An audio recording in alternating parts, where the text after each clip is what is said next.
Hi everyone, welcome to Success Lab. Today, there's hardly a person who has not heard of the Starbucks coffee shop. Today, we will dive into the history of the creation of this multinational corporation, which really changed the way people think and rediscovered the world of coffee. Before we get into the video, make sure to check out the link in the description for our best recommendation on how to make money online. And now, let's get straight into the video.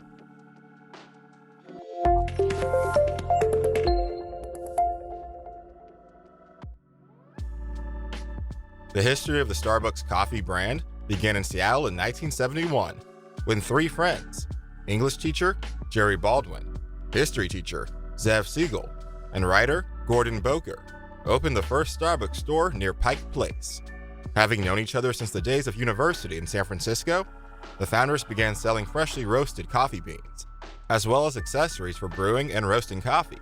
By the early 1970s, most people in the United States were consuming inexpensive low-grade and low-brew canned coffee, so that there was no coffee drinking culture as we know it today. In general, three friends had neither rich business experience nor money. They had little in common. They grew up in different circumstances, but their partnership led to the creation of a company that changed the public perception of just a cup of coffee. Siegel was born into a family of famous American musicians. His family moved from Seattle to New York in 1956. His father, Henry Siegel, was a violinist and got a job as a concertmaster of the Seattle Symphony Orchestra. His mother, Zev Eleanor Siegel, was an accomplished classical musician and became a prominent progressive educator in Seattle and the founder of the Little School. Gordon Boker was born in Oakland, California. When he was a child, his father, Gordon Albert Boker, died in a submarine during World War II. His mother, Hazel Ringseth Boker, had to move to Seattle to her parents' home. Jerry Baldwin was born to milkman Roland Baldwin and a data worker to the federal government and IBM, Patricia Broder Baldwin. After his parents divorced, Jerry's life was rather unsteady due to a series of moves and school changes. During their studies at the university, the friends were united by common creative plans and ambitions. After graduating from university, they continued to meet from time to time and kept in touch in every possible way, even living in different cities. And despite a series of unsuccessful attempts, they wanted to start a business together. The idea to open a wholesale store of quality coffee belongs to Gordon Boker. In search of quality coffee, he left for Vancouver, where he found a quality product from Murchie's. At the same time, Zev Siegel met the founder of the Peet's Craft coffee retail chain, Alfred Peet. It was Alfred Peet who later became the main source of inspiration for the founders of Starbucks. In addition, Peet's became the first supplier of unroasted coffee beans to Starbucks.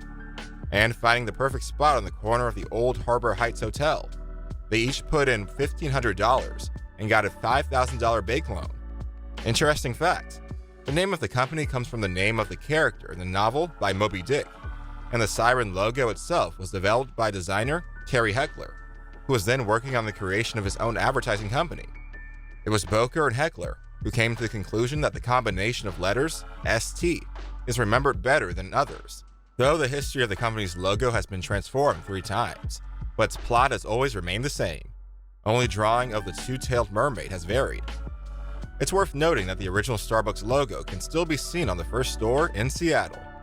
When the business was started, Siegel was the only paid employee, and Baldwin and Boker decided to keep their jobs. However, everyone had a role to play in the management of the company. For instance, Boker was developing a strategy to popularize the company. Baldwin was in charge of finance and tasting and purchasing, and Siegel decided to become in charge of tea.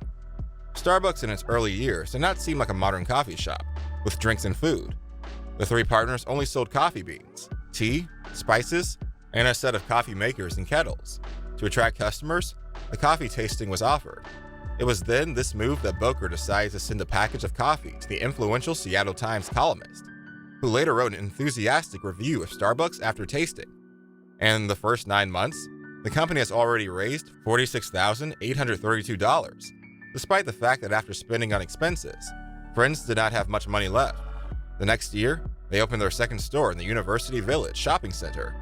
Also with the help of Alfred Peet, the companions began to roast their own coffee beans, renting a small warehouse in order to use it as a roasting site.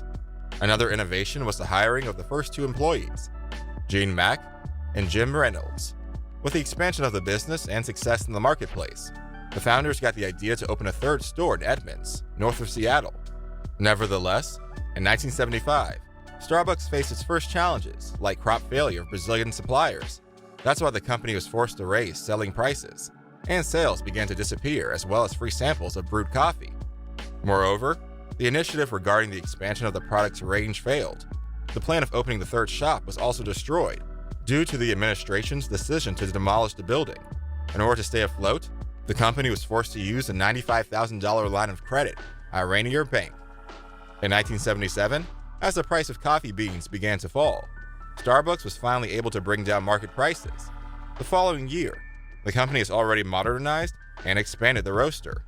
All this time, Siegel came up with ideas for expanding and diversifying the business, founding several subsidiaries, which later turned out to be unprofitable. The combination of circumstances forced Siegel to leave the company in 1980, selling his shares to his partners. And by the end of 1981, sales were up to 49%. 1982 is considered to be a pivotal year for the company, as its fifth brand stores opened in Seattle, the first coffee bar to retail brewed coffee. In September of that year, the company offered the position of Chief Marketing Officer to New Yorker Howard Schultz. It was Schultz who proposed to transform Starbucks. Such an idea stemmed from an international houseware show in Milan, which he attended in 1983, and where he had his first latte. He was so impressed by the Italian coffee industry that he decided to implement its convictions in Starbucks. However, Starbucks was deeply engrossed in buying Peet's and creating its own wholesale brand called Carnevale in order to conquer the market for flavored coffees. In addition, there were complete changes in the company. For instance, a sixth store at 4th Avenue and Spring Street in downtown Seattle was opened in 1984, as well as a store in downtown San Francisco. To illustrate, Starbucks sales were $6.5 million in 1984. Nevertheless, the founders did not back up the idea, so that Schultz was due to leave the company in 1985 and started to run his own business, Il Giornale, offering brewed coffee and espresso from Starbucks coffee beans. At this time, Boker, being simultaneously employed in several large businesses, like Red Hook Brewery and Empennage, decided to sell his stake in Starbucks. Baldwin, feeling the market pressure, decided to follow Boker, and as a result, put the company for sale so that Schultz, with his Il Giornale, and a group of investors acquired Starbucks assets for $3.8 million. This is how the company's name was changed to Starbucks Corporation, and the world's largest coffee chain was born. Already in 1992, under the strict supervision of Schultz, the company had 165 outlets and even placed its securities on the stock market. Over the next 10 years, Starbucks conquered the markets of Saudi Arabia, Bahrain, Singapore, Thailand, Japan, Lebanon, and the Philippines, with about 3,500 branded outlets.